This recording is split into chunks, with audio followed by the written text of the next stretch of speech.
Saudara, memasuki hari ke-100 masa pemerintahannya, Presiden Prabowo Subianto mengklaim program makan bergizi gratis telah berhasil melayani 650.000 anak-anak sejak awal pelaksanaannya di tanggal 6 Januari 2025. Secara bertahap, program makan bergizi gratis diberikan pada seluruh anak Indonesia. Presiden Prabowo menargetkan seluruh anak Indonesia akan mendapatkan makan bergizi gratis pada akhir tahun 2025.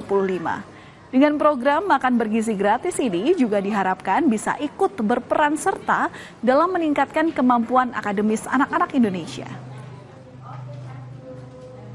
Januari sampai April 2025, program ini sasarannya adalah 3 juta anak.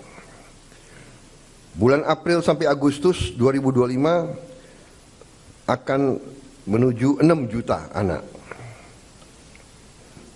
September kita harapkan 15 juta anak. Dan akhir 2025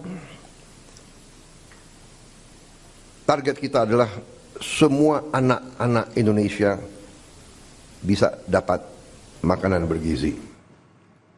Saudara, pemerintah tekan surat keputusan bersama terkait sistem pembelajaran selama Ramadan tahun ini. Para siswa akan libur selama seminggu pertama di bulan Ramadan. Menteri Pendidikan Dasar dan Menengah menjamin sistem belajar di rumah selama Ramadan tetap akan diawasi tenaga pengajar. Nantinya, para siswa akan mendapat tugas berbasis pengalaman seperti bercerita pengalaman mudik. Setelah libur seminggu di awal Ramadan, siswa akan belajar di sekolah selama 2 minggu dan kembali libur pada seminggu terakhir di bulan Ramadan.